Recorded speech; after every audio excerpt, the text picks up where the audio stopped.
Market చూస్తే ఈరోజు neutral గా క్లోజ్ అవడం మనం చూసాం. కానీ క్రూడ్ ఆయిల్ చూస్తే $85 పర్ బ్యారెల్ కి అయితే మొత్తం రీచ్ అవడానికి రెడీగా ఉంది. ఆల్మోస్ట్ టచ్ అయిపోయింది కూడా. వీటితో పాటు గ్లోబల్ మార్కెట్స్ అయితే కొంచెం మిక్స్డ్ గా ట్రేడ్ అవుతున్నాయి. అండ్ వార్ అప్డేట్స్ రిలేటెడ్ గా చూస్తే ఇప్పటి వరకు అయితే మాత్రం ఇరాన్ ఒమాన్ మధ్య డీల్ జరగలేదు. ఇరాన్ యుఎస్ మధ్య కూడా డీల్ జరగలేదు. హౌదీస్ వాళ్ళు అయితే మాత్రం సౌదీ పైన అటాక్స్ కంటిన్యూ చేస్తున్నారు. దీన్ని ఎలా అర్థం చేసుకోవాలి? సేమ్ టైం ఇక్కడ నుంచి మార్కెట్స్ నెక్స్ట్ ఎలా రియాక్ట్ అవ్వడానికి ప్రాబబిలిటీస్ ఉంటాయి? డెఫినెట్ ఈ అప్డేట్ అయితే మాత్రం మనం డిస్కస్ చేద్దాం.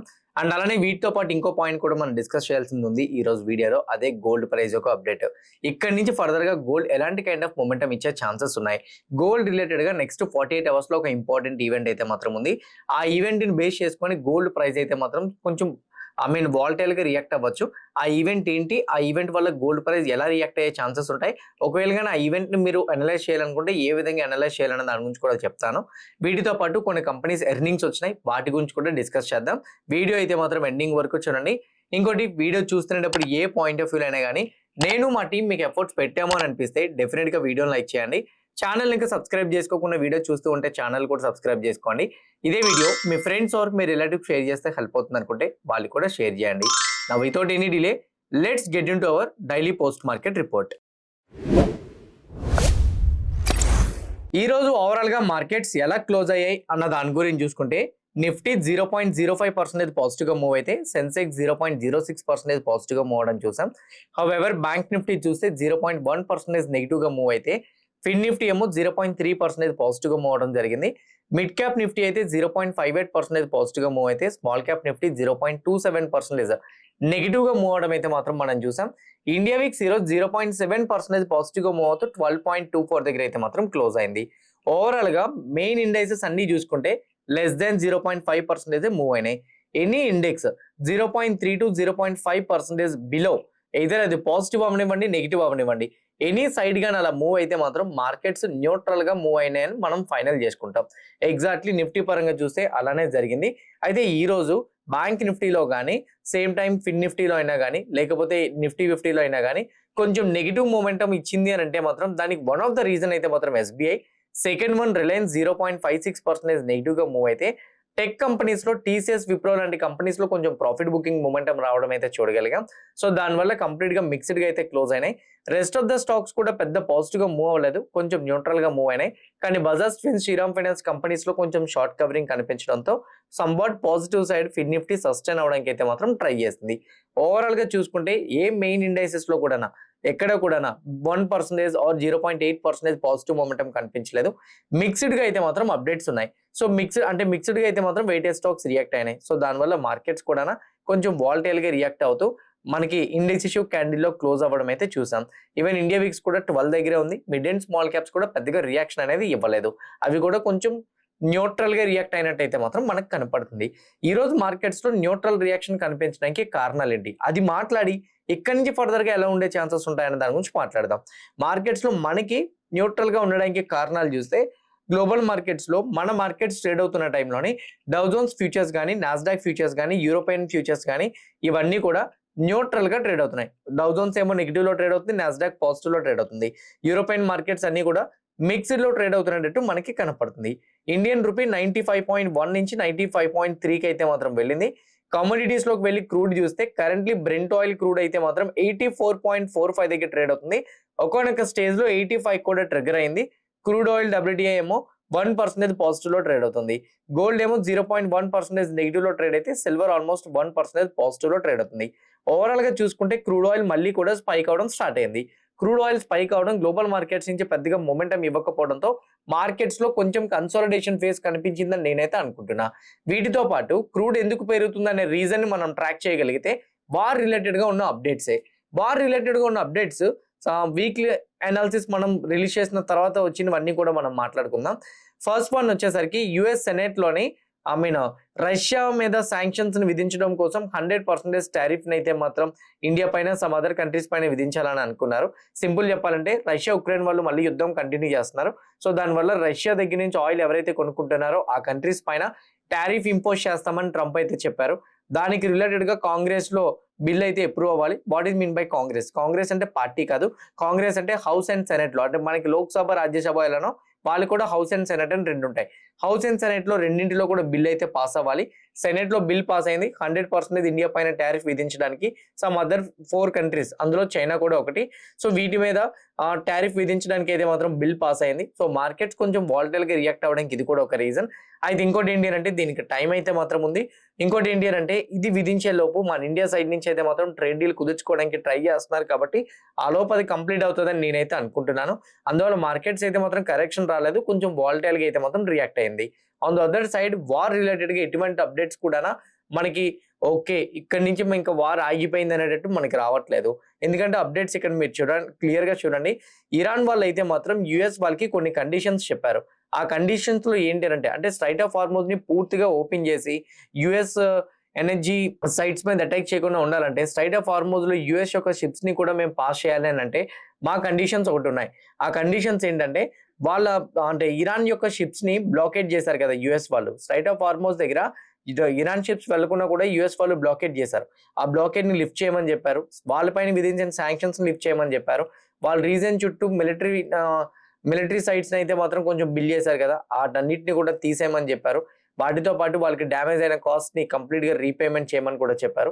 ఇరాన్ అసెట్స్ ని అన్ఫ్రీజ్ చేయమని చెప్పారు. అండ్ వాటితో పాటు ఇరాన్ ప్రాక్సీస్ పైన అటాక్స్ అనేది ఎండ్ చేయమని కూడా చెప్పారు. అంటే ఇప్పుడు ఇరాక్ లో ఉన్న ఇరాన్ గ్రూప్ ని హౌదీస్ పైన అటాక్ చేస్తున్నారు కదా, సో ఈ అటాక్స్ అన్ని కూడా స్టాప్ చేయమని చెప్పారు. వీటితో పాటు కంపెనీకి థ్రెటింగ్ అయితే మాత్రం కంప్లీట్ గా స్టాప్ చేయమని కూడా చెప్పారు. ఇన్ని కండిషన్స్ ఒప్పుకుంటే స్ట్రైట్ ఆఫ్ హార్మోజ్ ఓపెన్ చేస్తామని అన్నారు. ఇరాన్ ఈ కండిషన్స్ మాట్లాడుతునేటప్పుడే ఒమాన్ తో కూడా డిస్కషన్స్ అవుతున్నాయి. బట్ కాకపోతే ఇప్పుడు రైట్ నా ఉన్న కండిషన్స్ ఏవైతే ఉన్నాయో ఈ కండిషన్స్ అయితే మాత్రం యుఎస్ కంపల్సరీగా యాక్సెప్ట్ చేయాలి. లేదంటే మాత్రం యుఎస్ రిలేటెడ్ గా ఉన్న ప్రతి కమర్షియల్ షిప్ ను కూడా మేము స్టాప్ చేస్తామని చెప్పారు. దీనికి ట్రంప్ డిస్కషన్ ఇస్తూ మేము మళ్ళీ ఇరాన్ పైన అటాక్ చేస్తాము అది ఇదని ఏం చెప్పలే. సో ట్రంప్ ఏం చెప్పారనంటే ఓకే మేము వచ్చేసరికి కరెంట్లీ ఇరాన్ వాళ్ళతో డిస్కస్ చేస్తున్నాం. ఇరాన్ ఒమాన్ మధ్య కూడా డీల్ అవ్వడానికి కారణం యుఎస్ సపోర్ట్ చేస్తుంది, యుఎస్ మీడియేటింగ్ గా ఉంది. ఈవెన్ ఇరాన్ యుఎస్ ది కూడా మోస్ట్లీ వాళ్ళు ఇచ్చిన కండిషన్స్ కొంచెం నెగోషియబుల్ గానే ఉన్నాయి కాబట్టి కూర్చొని మాట్లాడతాం. మోస్ట్లీ ఎంఓయూ కూడా కంప్లీట్ అవుతుంది ఇద్దరి మధ్య కూడా, నేను అలానే ఎక్స్పెక్ట్ చేస్తున్నాను అనేటట్టు ట్రంప్ స్టేట్మెంట్స్ ఉన్నాయి. అగ్రెసివ్ టోన్ లేదు. అటాక్స్ అనేది గత 5 రోజుల నుంచి అయితే మాత్రం జరగట్లేదు. దీనివల్ల మార్కెట్స్ లో క్రూడ్ కూడా మరీ అగ్రెసివ్ గా పెరగట్లేదు. స్లోగా క్రూడ్ ఆయిల్ అనేది పెరుగుతుంది. ఈ డీల్ అవ్వకపోతే ఈ స్టేట్మెంట్స్ ఎక్కడ మళ్ళీ అటాక్స్ టర్న్ అవుతాయేమో అన్న ఫియర్ అయితే మాత్రం మార్కెట్స్ లో ఉంది. సో దానివల్ల మనం అయితే మాత్రం ఇట్లాంటి కైండ్ ఆఫ్ వాలటైల్ మూమెంటం అయితే మాత్రం చూస్తున్నాం. ఆన్ ద అదర్ సైడ్ ఇంకో అప్డేట్ కూడా ఉంది. అదేంటి అంటే హౌదీస్ వాళ్ళు అయితే మాత్రం సౌదీ అరేబియా మీద కంటిన్యూస్ అటాక్ చేస్తున్నారు. సౌదీ అరేబియా వాళ్ళు, టర్కీ, పాకిస్తాన్ వాళ్ళు ఒక ఎంఓయూ సైన్ చేసుకున్నారు. ఈ 3 దేశాల మీద ఏ ఒక్క దేశం మీద అటాక్ జరిగినా మిగతా 2 దేశాలు సపోర్ట్కి రావాలని. కానీ ఇరాన్ ముందే స్టేట్మెంట్ ఇచ్చింది, మీరు ఒక పేపర్ అగ్రిమెంట్ చేయించుకున్నా కూడా మేము రిటాలియేటరీ అటాక్ అయితే మాత్రం చేయలేదు అండ్ తొందరలోనే దాన్ని చేస్తామని చెప్పిన తర్వాత హౌదీస్ వాళ్ళు చేశారు. సో ఇది కూడా ఒక లిటిల్ బిట్ కన్సర్న్ గా ఉండిపోయింది. అది major point. On the other side positives ఏమైనా ఉన్నాయనంటే ఆర్బీఐ వాళ్ళు మన ఇండియన్ బ్యాంక్స్ కి అయితే మాత్రం ఎఫ్సిఎన్ఆర్ యొక్క డిపాజిట్స్ ని, ఎన్ఆర్ఈ యొక్క డిపాజిట్స్ ని అయితే మాత్రం రిస్ట్రిక్షన్స్ అన్ని కూడా ఈజ్ చేశారు. వీటితో పాటు మేజర్ గా ఉన్న ప్రైవేట్ బ్యాంక్స్ ఏవైతే ఉన్నాయో వాటి కొంచెం పాజిటివ్ గా మనం ఎక్స్పెక్ట్ చేయొచ్చు. అండ్ అట్లానే ఆగస్ట్ 12th వచ్చేసరికి ఎంఎస్సిఐ రీబ్యాలెన్సింగ్ అప్డేట్స్ అయితే మాత్రం ఇవ్వబోతున్నారు. ఫైనల్ అప్డేట్ అనేది ఆగస్ట్ 31st ఇది ఎఫెక్టివ్ లోకి వస్తుంది. ఫైనల్ లిస్ట్ అనేది ఆగస్ట్ 12th ఇస్తున్నారు కాబట్టి మేబీ ఆ స్టాక్స్ లో కూడా కొంచెం వాలటైల్ మూమెంటం అయితే మాత్రం మనం చూస్తున్నాము. ఓవరాల్ గా మార్కెట్స్ చూస్తే గ్లోబల్ మార్కెట్స్ మిక్స్డ్ గా ఉన్నాయి. క్రూడ్ ఆయిల్ పెరుగుతుంది. వార్ రిలేటెడ్ గా డీల్స్ ఏం జరగలేదు. ఆర్బీఐ న్యూస్ ఒక పక్క మార్కెట్స్ ని ప్రొటెక్ట్ చేస్తే on the other side IT stocks కూడా కొంచెం పాజిటివ్ గా మూమెంటం ఇవ్వడం మార్కెట్స్ కి అయితే సపోర్ట్ ఇచ్చిందని నేనైతే అనుకుంటున్నాను.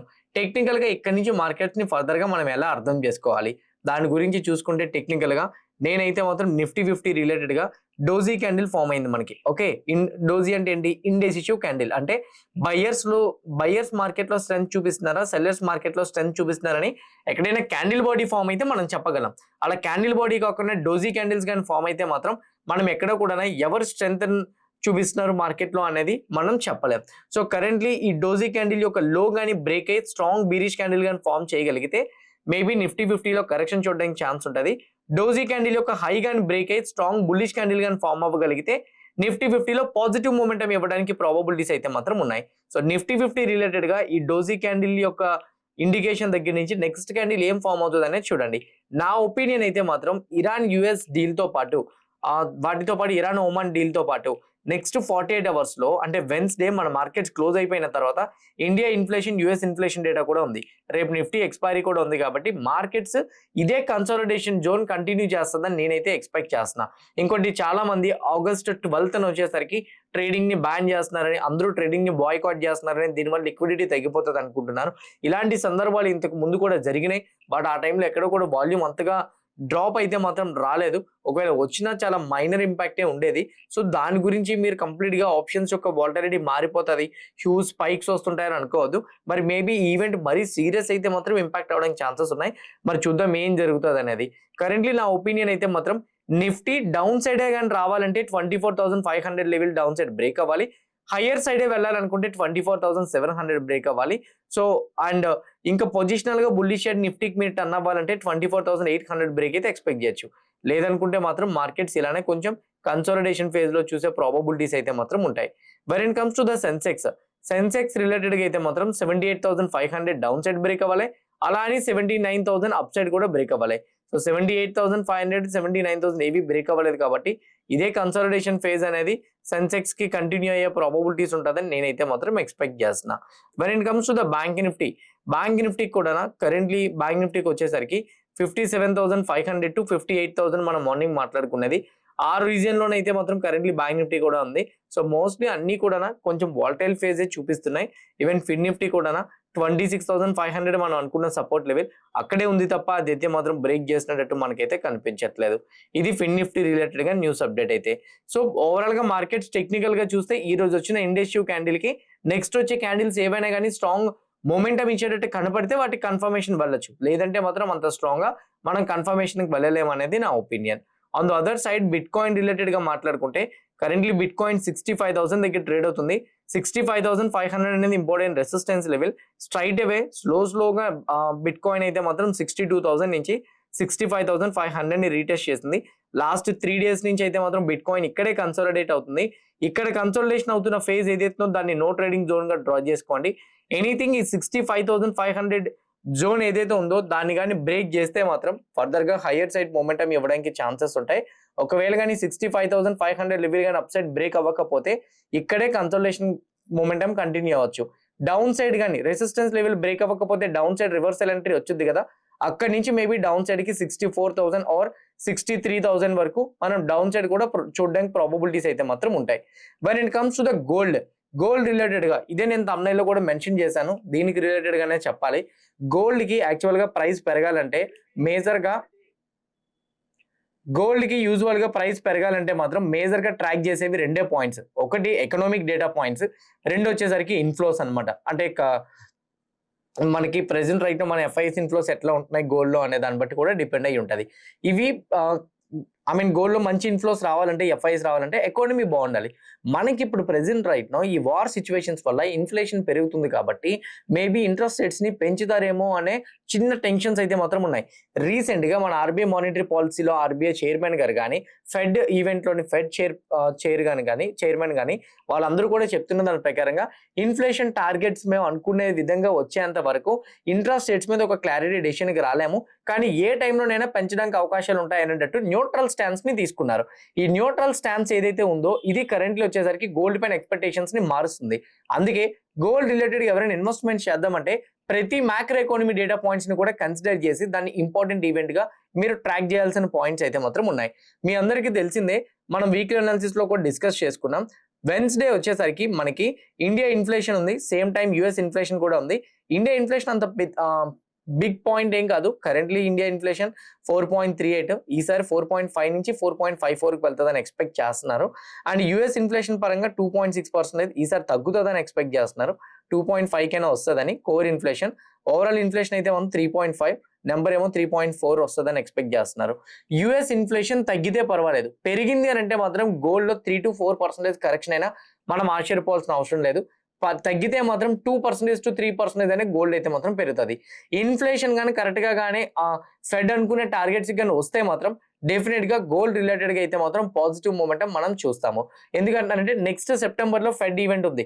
ఫెడ్ మానిటరీ పాలసీలను మోస్ట్లీ వాళ్ళు ఇంట్రెస్ట్ రేట్స్ అయితే మాత్రం హైక్ చేయరు. వాళ్ళు అనుకున్న టార్గెట్ కానీ ఇన్ఫ్లేషన్ గానీ వస్తుంటే మాత్రం. ఇది గోల్డ్ రిలేటెడ్‌గా అయితే మాత్రం ట్రాక్ చేయండి. సో మన మార్కెట్స్ క్లోజ్ అయిపోయిన తర్వాత tradingeconomics.com వెబ్‌సైట్‌లో మీరు చెక్ చేసినా కూడా మీకైతే మాత్రం తెలుస్తుంది. When it comes to the silver రిలేటెడ్‌గా చూస్తే 3.5 ఏదైతే ఉందో సిల్వర్‌కి ఇది important resistance level.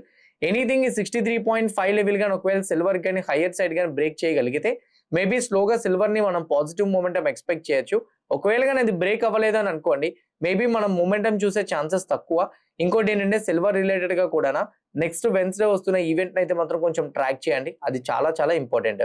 Gold, silver, bit coin వీటితో పాటు యుఎస్ టెక్ రిలేటెడ్ స్టాక్స్ లో మీరు చూస్తే చాలా స్టాక్స్ లో కరెక్షన్ మళ్ళీ స్టార్ట్ అయింది. ఫాల్ అవుతున్నప్పుడు వాటిని మీరు డిప్ ఆపర్చునిటీగా తీసుకొని ఇన్వెస్ట్మెంట్ చేద్దామని అంటే మీకు ఇండియన్ స్టాక్సే కాదు, యుఎస్ స్టాక్స్ లో కానీ ఏషియన్ స్టాక్స్ లో కానీ మీరు ఆపర్చునిటీ తీసుకోవాలనుకుంటే తీసుకోవచ్చు. డెల్టా ఎక్స్చేంజ్ లో అన్ని స్టాక్స్ కూడా ఉంటాయి. ఎవరైనా కానీ అకౌంట్ ఓపెన్ చేద్దాం అనుకుంటే కింద కామెంట్ బాక్స్ లో నేను డెల్టా ఎక్స్చేంజ్ రిఫరల్ లింక్ ఇస్తున్నా. ఆ లింక్ క్లిక్ చేసి అకౌంట్ ఓపెన్ చేసుకుంటే ఫస్ట్ వన్ మీకు ఉన్న బెనిఫిట్ ఏంటంటే 5 minutes లో యాక్టివేట్ అవుతుంది.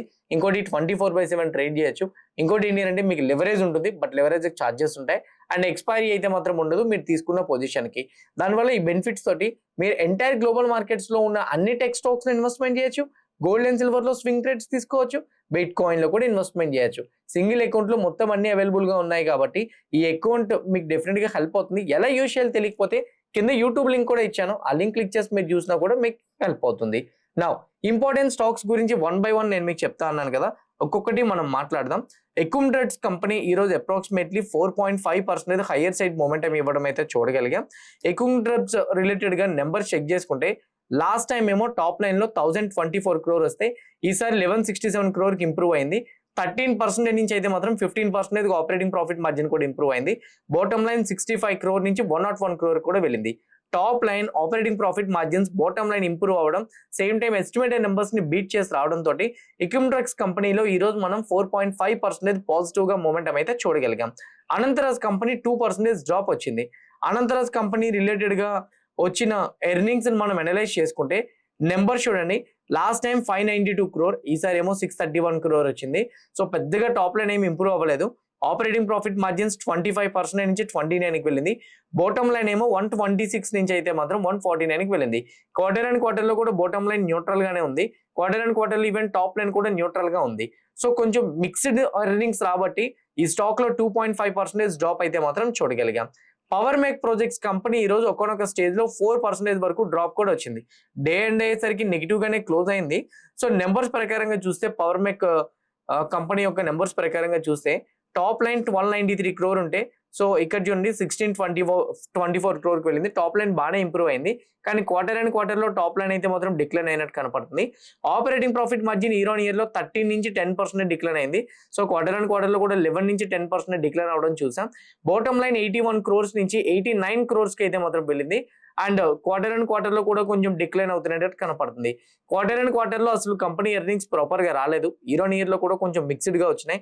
దానివల్ల కంపెనీ అయితే మాత్రం ఈ రోజు మనం 4% డిక్లైన్ అయితే చూడగలిగాం. గ్లాండ్ ఫార్మా కంపెనీ అయితే మాత్రం ఈ రోజు మనం హైయర్ సైడ్ మూమెంటం ఇవ్వడం చూడగలిగాం కదా. గ్లాండ్ ఫార్మా రిలేటెడ్ గా అయితే మాత్రం ఒక అప్డేట్ వచ్చింది. గ్లోబల్ ఫార్మా ఫర్మ్ తోనైతే మాత్రం వీళ్ళు CDMO డీల్ అయితే కంప్లీట్ చేసుకున్నారు. అంతేకాదు 55 SKU ఇంజెక్టబుల్స్ అయితే మాత్రం మ్యానుఫ్యాక్చరింగ్ చేయడానికి CDMO ప్యాక్ట్ అండర్ లో అయితే మాత్రం వీళ్ళకి అప్రూవల్స్ కూడా వచ్చినాయి. యాన్యువల్ రెవెన్యూ దీనివల్ల $90 to $100 million క్యాలెండర్ ఇయర్ 29 కి అచీవ్ చేసే ఛాన్సెస్ ఉంటాయని గ్లాండ్ ఫార్మా చెప్పడంతో ఈ రోజు ఈ స్టాక్ లో హైయర్ సైడ్ మూమెంటం అయితే మాత్రం మనం చూడగలిగాం. టైటాన్ కంపెనీలో ఈ రోజు మనం 3 to 4% అప్ సైడ్ మూమెంటం చూసాం. టైటాన్ కంపెనీ యొక్క ఎర్నింగ్స్ కూడా వచ్చినాయి. వాటి నెంబర్స్ ప్రకారంగా చెక్ చేసుకుంటే టాప్ లైన్ 16,523 నుంచి 21,356 కి వెళ్ళింది. ఆపరేటింగ్ ప్రాఫిట్ మార్జిన్ 11 నుంచి 14% కి వెళ్ళింది. బాటమ్ లైన్ 1091 crore నుంచి 1777 crore వరకు కూడా వెళ్ళింది. And bottom line quarter and quarter చూసుకున్న మంచిగానే ఇంప్రూవ్మెంట్ అయ్యింది. మార్జిన్స్ కూడా మంచిగానే ఇంప్రూవ్ అయినాయి. టాప్ లైన్స్ కూడా మంచిగానే నెంబర్స్ కూడా వచ్చినాయి. దానివల్ల టైటాన్ కంపెనీలో ఈరోజు 3% హైయర్ సైడ్ మూమెంటం ఇవ్వడం అయితే చూసాం. ఓలా ఎలక్ట్రిక్ నెంబర్స్ అయితే మాత్రం 4.5% డ్రాప్ రావడం అయితే మాత్రం మనం చూసాం. Ola electric loss making company అనేది మనకు తెలుసు. బట్ నెంబర్స్ రిలేటెడ్ గా చూసుకుంటే టాప్ లైన్ 828 crore నుంచి 455 crores కి అయితే మాత్రం డిక్లైన్ అయింది. ఆపరేటింగ్ ప్రాఫిట్ మార్జిన్ -29 నుంచి -36% వెళ్ళింది. 428 crores ఉన్న లాస్ అయితే మాత్రం 336 crores లాస్ అయితే మాత్రం వచ్చింది. క్వార్టర్ అండ్ క్వార్టర్ లో కానీ ఇయర్ లో కానీ ఎక్కడ కూడా నెంబర్స్ ఎస్టిమేటెడ్ నెంబర్స్ ని బీట్ చేసి వచ్చినట్టు కనిపించలేదు. ఇంకోటి ఏంటి అంటే ఎక్స్పెక్టేషన్స్ కన్నా చాలా లీస్ట్ పెర్ఫార్మ్ చేయడం తోటి ఈ స్టాక్ లో మనం డిక్లైన్ అయితే మాత్రం చూడగలిగాం. ఐనాక్స్ విండ్ కంపెనీ 5% వరకు డ్రాప్ అయితే మాత్రం మనం చూసాం. ఈవెన్ ఐనాక్స్ విండ్ యొక్క నెంబర్స్ కూడా రిలీజ్ అయినాయి. ఐనాక్స్ విండ్ నెంబర్స్ ప్రకారంగా చెక్ చేసుకుంటే టాప్ లైన్ వచ్చేసరికి 826 crore నుంచి 814 crore న్యూట్రల్ గా వచ్చింది. ఆపరేటింగ్ ప్రాఫిట్ మార్జిన్ 22 నుంచి 19% డిక్లైన్ అయిపోయింది. 97 crores ఉన్న బాటమ్ లైన్ 64 crore కి అయితే మాత్రం డ్రాప్ అయింది. క్వార్టర్ అండ్ క్వార్టర్ లో కూడా డిక్లైన్ వచ్చింది. ఆపరేటింగ్ ప్రాఫిట్ మార్జిన్స్ లో క్వార్టర్ అండ్ క్వార్టర్ లో ఇంప్రూవ్మెంట్ వచ్చింది. కానీ బాటమ్ లైన్స్ కానీ టాప్ లైన్స్ కూడా బాగా హెవీగా డ్రాప్ రావడంతో ఐనాక్స్ విండ్ కంపెనీలో మనం 5% వరకు డ్రాప్ అయితే మాత్రం చూడగలిగాం. పిఎఫ్సి కంపెనీ మార్నింగ్ నేను చూసినప్పుడు 3% డ్రాప్ అయింది. సో 10-10:30 చూసినప్పుడు అక్కడి నుంచి ఇంకా స్లోగా అలా డ్రాప్ అవుతూ వచ్చేస్తుంది. ఈవెన్ ఆర్ఈసీ కంపెనీ కూడా డ్రాప్ వచ్చింది. ఒకటి ఈ కంపెనీస్ మీద సిఎల్ఎస్ఏ వాళ్ళు టార్గెట్ ప్రైజెస్ ని రెడ్యూస్ చేసేసారు. So that is the first point. ఇంకోటి ఏంటంటే మేనేజ్మెంట్ గైడెన్స్ లో కూడా పాజిటివ్ అప్డేట్స్ రాలేదని ఉంది. అండ్ వీటితో పాటు కంపెనీ నెంబర్స్ ప్రకారంగా చూసుకుంటే టాప్ లైన్ 28,539 ఉంటే 28,527 వచ్చింది. ఆల్మోస్ట్ న్యూట్రలే వచ్చింది. ఫైనాన్షియల్ మార్జిన్ కూడా 39% న్యూట్రల్ గానే మెయింటైన్ చేస్తున్నారు. బాటమ్ లైన్ వచ్చేసరికి 8,981 నుంచి 8,998 కి అయితే మాత్రం వెళ్ళింది. Operating profit margins financial margins తో పాటు ఎసెట్ క్వాలిటీ నెంబర్స్ కూడా కొంచెం మిక్స్డ్ గా వచ్చినాయి. ఎస్టిమేటెడ్ నెంబర్స్ ని బీట్ చేసి రాలేదు. మేనేజ్మెంట్ గైడెన్స్ కూడా అంత పాజిటివ్ గా ఇవ్వలేదు. అందువల్ల ఈ స్టాక్ లో అయితే మాత్రం మనం డిక్లైన్ అయితే ఆల్మోస్ట్ 8% అయితే చూడగలిగాం. కేన్స్ టెక్నాలజీ కంపెనీ ఈ రోజు ఒక స్టేజ్ లో 7% తో గ్యాప్ డౌన్ తో ఓపెన్ అయింది. కానీ రికవరీ అవుతూ స్టిల్ 3.5% నెగిటివ్ గా క్లోజ్ అయింది. కేన్స్ టెక్నాలజీ యొక్క నెంబర్స్ చూసుకుంటే టాప్ లైన్ 673 crore నుంచి 946 crore టాప్ లైన్ బాగా ఇంప్రూవ్ అయింది. కానీ ఆపరేటింగ్ ప్రాఫిట్ మార్జిన్ 17% నుంచి 16% డిక్లైన్ అయింది. 75 crore ఉన్న నెంబర్స్ అయితే మాత్రం 56 crores కూడా డిక్లైన్ అయింది. క్వార్టర్ అండ్ క్వార్టర్ ఇయర్ లోని same time top line bottom lines లో కూడా పెద్దగా ఇంప్రూవ్మెంట్ ఏం రాకపోవడంతో కేన్స్ టెక్నాలజీ కంపెనీలో డిక్లైన్ రావడం అయితే మాత్రం మనం చూడగలిగాం. వీటితో పాటు బిఎల్ఎస్ ఇంటర్నేషనల్ కంపెనీ ఒక్కొక్క స్టేజ్ లో 5% పెరిగింది.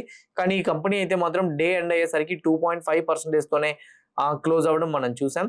కంపెనీ నెంబర్స్ పరంగా చూసుకుంటే టాప్ లైన్ 711 crore నుంచి 891 crore కి వెళ్ళింది. ఆపరేటింగ్ ప్రాఫిట్ మార్జిన్ 29 నుంచి 28% కొంచెం డ్రాప్ అయింది. బట్ 181 crore నుంచి ఉన్న బాటమ్ లైన్ 202 crore కూడా ఇంప్రూవ్ అయింది. క్వార్టర్ అండ్ క్వార్టర్ లో కూడా నెంబర్స్ కొంచెం ఇంప్రూవ్ అయినాయి. దానివల్ల ఈ స్టాక్ లో 2.5% హైయర్ సైడ్ మూమెంటం అయితే మాత్రం మనం చూడగలిగాం. హిటాచి ఎనర్జీ కంపెనీ ఈ రోజు 10% అప్ సైడ్ అయితే మాత్రం మూవ్ అయింది. ఒకటి మేనేజ్మెంట్ ఇచ్చే గైడెన్స్ ఈ కంపెనీకి బిగ్ బూస్ట్ ఇచ్చింది. రెండు కంపెనీ ఎర్నింగ్స్ కూడా చాలా బిగ్ బూస్టప్ అయితే మాత్రం ఇచ్చినాయి. టాప్ లైన్ చూడండి 1479 crore నుంచి 2494 crore. ఆపరేటింగ్ ప్రాఫిట్ మార్జిన్ 10% నుంచి 15% వెళ్ళింది. బాటమ్ లైన్ ఏమో 132 crore నుంచి 294 crore కూడా వెళ్ళింది. Top line bottom line operating profit margins కూడా మంచిగా ఇంప్రూవ్ అవ్వబట్టి హిటాచి ఎనర్జీ కంపెనీ అయితే మాత్రం ఈ రోజు 5% హైయర్ సైడ్ మూమెంటం ఇవ్వడం చూడగలిగాం. నౌకరీ కంపెనీ అంటే info edge India limited company ఈ రోజు మనకి 5% అప్ సైడ్ అయితే మాత్రం మూమెంటం ఇవ్వడం మనం చూసాం. ఇన్ఫో ఎడ్జ్ కంపెనీ నెంబర్స్ ప్రకారంగా మనం క్యాలిక్యులేట్ చేసుకుంటే ఎస్టిమేటెడ్ నెంబర్స్ ని బీట్ చేసే కంపెనీ నెంబర్స్ వచ్చినాయి. బికాస్ టాప్ లైన్ చూడండి 791 crore నుంచి 881 crore కి వెళ్తే ఆపరేటింగ్ ప్రాఫిట్ మార్జిన్ 33% నుంచి 39% వెళ్ళింది. బాటమ్ లైన్ 343 crore నుంచి 490 crore కూడా వెళ్ళింది. క్వార్టర్ అండ్ క్వార్టర్ లో డిక్లైన్ అయింది. కానీ అదర్ ఇన్కమ్ లో చాలా హ్యూజ్ ఇన్కమ్ కనిపించింది. సో దాని వల్లనే క్వార్టర్ అండ్ క్వార్టర్ లో లాస్ట్ క్వార్టర్లీ ఎక్కువ నెంబర్ కనిపించిందని నేనైతే ఎక్స్పెక్ట్ చేస్తున్నా. ఇవి మేజర్ గా అప్డేట్స్ అయితే మాత్రం హోప్ క్లియర్ కట్ గా నేను ఎక్స్ప్లెయిన్ చేసిన డేటా పాయింట్స్ ఇచ్చిన అనాలిసిస్ కనెక్ట్ చేసిన డాట్స్ మీకు హెల్ప్ అయినాయి అనుకుంటున్నాను. ఎవ్రీథింగ్ హెల్ప్ అయితే వీడియో లైక్ చేయండి. ఛానల్ ఇంకా సబ్స్క్రైబ్ చేసుకోకుండా వీడియో చూస్తూ ఉంటే ఛానల్ కూడా సబ్స్క్రైబ్ చేసుకోండి. ఇదే వీడియో మీ ఫ్రెండ్స్ ఆర్ మీ రిలేటివ్స్ షేర్ చేస్తే హెల్ప్ అవుతుందని అనుకుంటే వాళ్ళు కూడా షేర్ చేయండి. See all tomorrow morning at 8 AM in pre-market analysis. Bye bye.